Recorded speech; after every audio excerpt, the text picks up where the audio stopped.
எல்லாரும் வந்தாச்சா? அந்த தவக்கலையும் அழுதுகிட்டு இருக்கான். அதுவா மிஸ், அவன் இன்னைக்கு அவங்க அம்மாட்ட ஒரு கொஸ்டின் கேட்டிருக்கான். அதுக்கு அவங்க அம்மா ஒன்று அடிச்சிட்டாங்க. அதான் வந்து அழுதுகிட்டே இருக்கான். உங்கள் அம்மா அடிக்க அளவுக்கு அப்படி என்னடா கொஸ்டின் கேட்ட?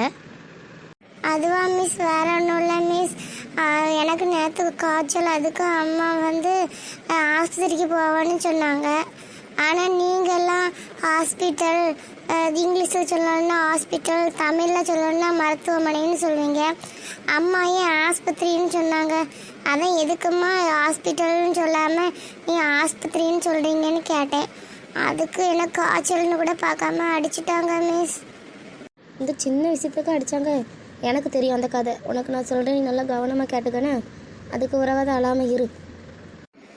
ஓகே மிஸ், சொல்லுங்கள் மிஸ். எங்களுக்கும் தெரிஞ்சுக்கணும்னு ரொம்ப ஆசையாக இருக்குது.